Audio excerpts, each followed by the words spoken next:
जीवा और दत्ता इतना ज्ञान होने के पश्चात पूर्ण संत की तलाश में चिंतित रहने लगे। आखिर पूर्ण संत को कैसे खोजा जाए? कहाँ मिलेगा वह परमात्मा का कृपा पात्र संत?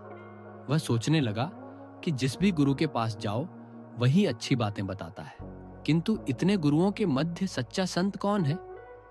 जीवा दत्ता को पूर्ण संत के विषय में तो ज्ञान हो गया, किंतु पूर्ण संत की पहचान के विषय में ज्ञान नहीं था।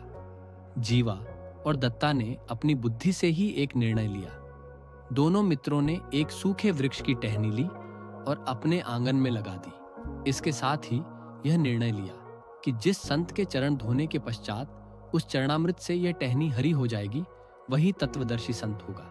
जीवा और दत्ता प्रत्येक आने वाले संत के चरणामृत धोकर उस टहनी में डालते, किंतु टहनी हरी नहीं होती और वे निराश होते।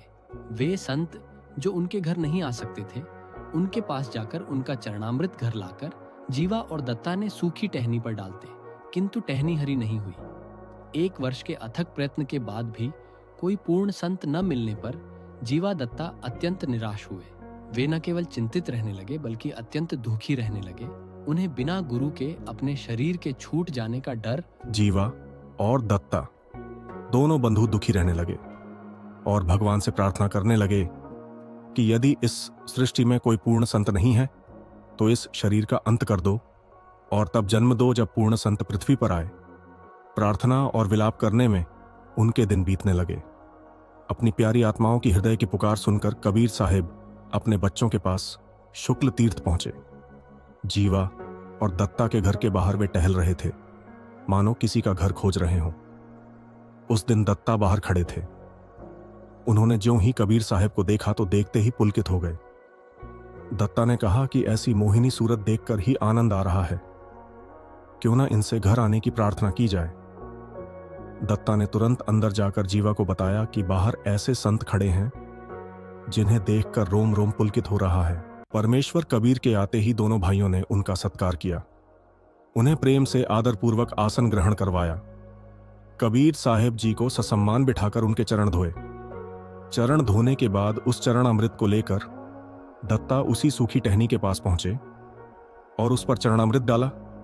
चरणामृत डालते डालते ही वह सूखी टहनी हरी हो गई और देखते ही देखते उस पर कोंपल फूटने लगी।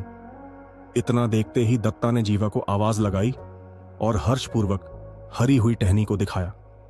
दोनों भाइयों की प्रसन्नता का ठिकाना न रहा। वे आए और आकर कबीर साहब के एक एक चरण को अपनी अपनी गोद में लेकर बैठ गए। दोनों भाई फूट फूट कर रोने लगे।